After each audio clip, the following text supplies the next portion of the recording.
देश में मुसलमानों को मॉब लिंचिंग के नाम पे, फर्जी गोकशी के नाम पे पीट पीट के मार डाला गया, तब आप चुप थे। इस देश में जब दलितों के ऊपर पेशाब किया गया मध्य प्रदेश की सरकार में, तब आप चुप थे। जब एक दलित नौजवान को घोड़े से उतार करके पीटा गया, तब आप चुप थे।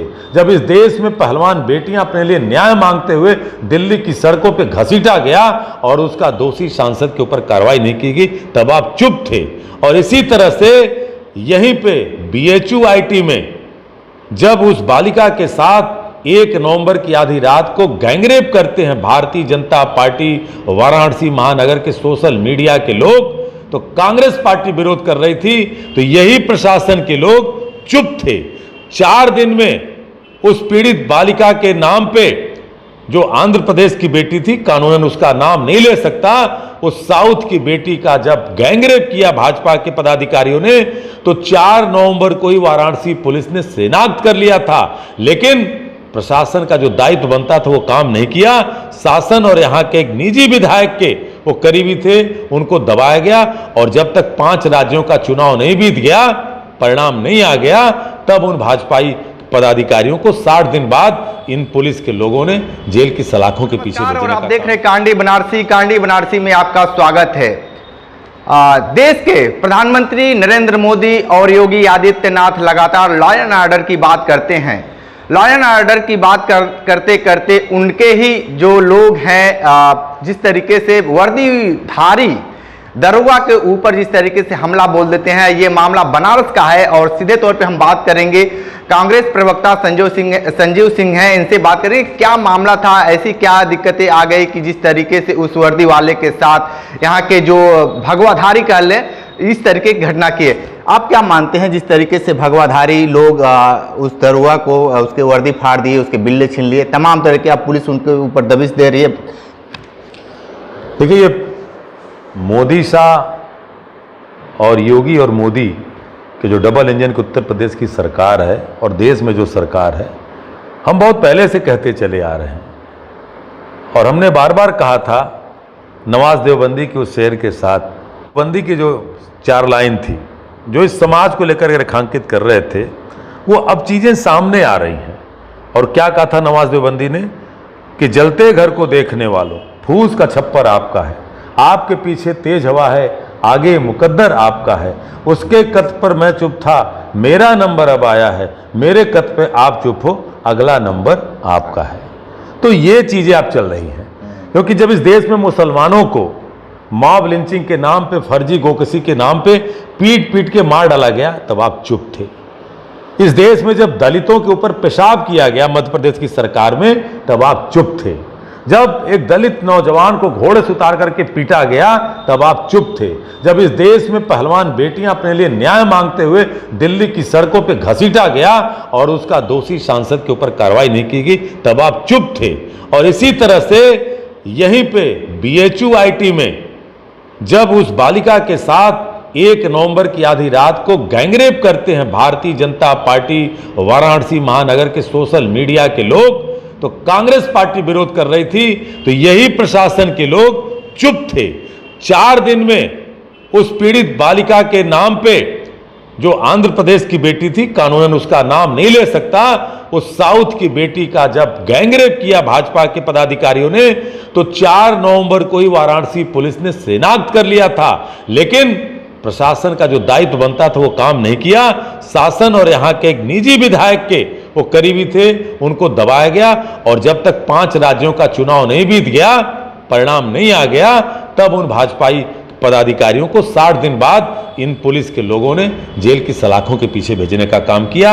अब वही पुलिस चौराहे पे पीटी जा रही है और अपना काम करते हुए, मोटरसाइकिल चेकिंग करते हुए दरोगा को पीटा गया। वीडियो पूरा देश, पूरी दुनिया देख रही है। इस डबल इंजन की सरकार में लैंड ऑर्डर की क्या इश्यू है। और पता चलता है साहब कि अब उस दरोगा के FIR पे भी मुख्य अभियुक्त को नहीं पकड़ा जा रहा। और ऐसा संगठन जिसको स्वयं जो उत्तर प्रदेश के मुख्यमंत्री माननीय योगी आदित्यनाथ का संगठन था, हिंदू युवा वाहिनी, जिसको कि मुख्यमंत्री ने मुख्यमंत्री बनने के बाद ही उसको समाप्त कर दिया, भंग कर दिया। तो इस तरह की चीजें जब हो रही हैं, तो आप समझ सकते हैं कि प्रधानमंत्री के क्षेत्र में भाजपाई गैंगरेप करते हैं तो 60 दिन बचाया जाता है। प्रधानमंत्री के क्षेत्र में हिंदू वाहिनी संगठन जो भंग है उसके वो सुरवीर तथाकथित वो दरोगा को दौड़ा दौड़ा के पीटते हैं तो उनको जेल के भेजने कौन कहे। दरोगा के द्वारा बयान दर्ज करने पे जो बयान हल्फी के द्वारा मुख्य अभियुक्त को नहीं पकड़ा जा रहा बल्कि एफआईआर से नाम काट दिया जा रहा है। तो मुझे लगता है कि इससे बड़ा काला दिन और इससे बड़ा दुर्दिन प्रदेश की जनता का, और मैं उन पुलिस वाले के लोगों को भी कहना चाहता हूं कि आप संविधान की कसम खा करके आते हो। मानता हूं कि सत्ता आपके ऊपर कोई रहती है तो उसकी निगरानी में रहते हो, लेकिन अगर कानून के रक्षक हैं आप तो अब से आप कानूनतः नियमतः संविधान के तहत ऐसे दोषियों को बख्शिए नहीं तो ये आग पुलिस वालों आपके घर भी पहुंचने वाली है। लेकिन जिस तरीके से लगातार दबिश पे दबिश दिया जा रहा है और उसमें से सीधे तौर पे बहुत सारे देखा जा रहा है पूरे शहर में उनका पोस्टर भी है और हिंदू वाहिनी के बैनर पे अभी तक यहाँ की जो पुलिस है या योगी आदित्यनाथ की जो पुलिस है या बनारस पुलिस मान ली क्यों अभी पकड़ने में असमर्थ है? अजब आप बात कर रहे हैं। मतलब लगता है कि जैसे सारे लोग भांग खा के रहते हैं क्या यहाँ। दूसरे दिन वो शोभा यात्रा में शामिल थे, तमाम उनके वीडियो फुटेज चल रहे हैं, शोभा यात्रा निकाल रहे हैं। भाई साहब दरोगा को मारने के बाद गोदौलिया चौराहे पीटने के बाद दूसरे दिन शोभा यात्रा में थे। यहाँ के स्थानीय भाजपा के पदाधिकारियों विधायकों के साथ फोटो चल रही है, इसी शहर में टहल तो रहे हैं। कहां उनको पाताल लोक में कोई जो लेके चला गया या आकाश में उड़ा के लेके कोई चला गया, सब यही बनारस में है। लेकिन यही मैं कह रहा हूं कि जब 60 दिन तक गैंग रेपिस्टों को जाकर के मध्य प्रदेश और छत्तीसगढ़ में भाजपा के नेताओं के साथ वो प्रचार कर रहे थे, भारतीय जनता पार्टी की सरकार मध्य प्रदेश में, छत्तीसगढ़ में, राजस्थान में बन जाती है, ये पुलिस जानते हुए हाथ जोड़ करके लाती है।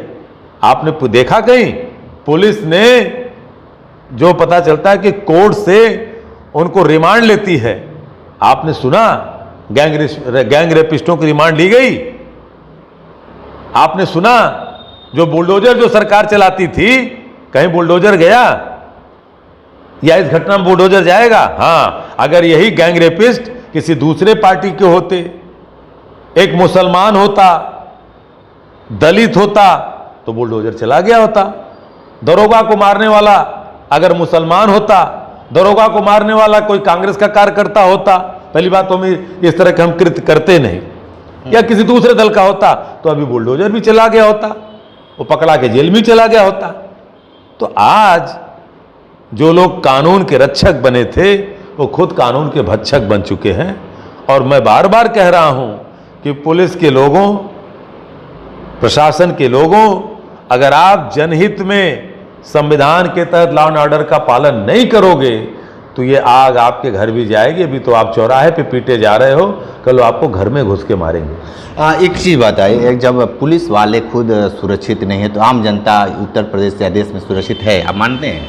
मैं तो वही बात कह रहा हूं कि जब पुलिस पे हाथ उठाने वाला, दिन दहाड़े दौड़ा दौड़ा के मारने वाला व्यक्ति भारतीय जनता पार्टी का अनुसांगिक संगठन का कार्यकर्ता है, वो नहीं पकड़ा जा रहा है, वो भी देश के प्रधानमंत्री के संसदीय क्षेत्र में, तो आम जनता को आप समझ सकते हैं कि आम जनता किस रूप में है। कानपुर की घटना, घाटमपुर की घटना आपको याद होगी, 2 बच्चियों के साथ बलात्कार होता है, मतलब 2 बहनों के साथ। पिता इन्हीं पुलिस वालों से न्याय की गुहार मांगता है, शासन से न्याय की गुहार मांगता है और उसको भी न्याय नहीं मिलता तो कानपुर के घाटमपुर में वही पिता आत्महत्या करके, सुसाइड करके मर जाता है। ज्यादा दूर मत जाइए, उसी कानपुर में आपको ख्याल होगा कि भारतीय जनता पार्टी के अनुसांगिक संगठन का ही एक व्यक्ति था, ब्राह्मण परिवार का था, जिंदा उसके मड़ई में आग लगा दी गई थी और माँ बहन उसकी मर गई थी।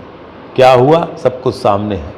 तो आज ये भारतीय जनता पार्टी जनता की सगी नहीं है, केवल अपने कुछ मित्रों को लेकर के, अपने जो सत्ता से डायरेक्ट संबंध रखते हैं उनके बचाव में आगे आती है। इसीलिए न ये आमजन के हितकारी हैं, न यहाँ के छोटे मोटे व्यापारियों के हितकारी हैं, न ये कर्मचारियों और अधिकारियों के हितकारी हैं। ये भारतीय जनता पार्टी वो भारतीय जनता पार्टी मोदी शाह की है जो गुजरात मॉडल, यही तो है वही गुजरात मॉडल है जिन्होंने मोदी और शाह को क्लीन चिट देने का काम किया। ये वही गुजरात मॉडल है कि जो तड़ी पार अमित शाह को क्लीन चिट देने का काम किया। ये वही गुजरात मॉडल है कि जो आपके 2002 के दंगे में क्लीन चिट देने का काम किया। ये वही गुजरात मॉडल है कि एक स्नूप गेट, आप जाइएगा 2006 की घटना है जब प्रधानमंत्री जी मुख्यमंत्री थे तो वो किस तरह से वो कुकृत्य किया गया था, आज तक उस महिला का पता नहीं है।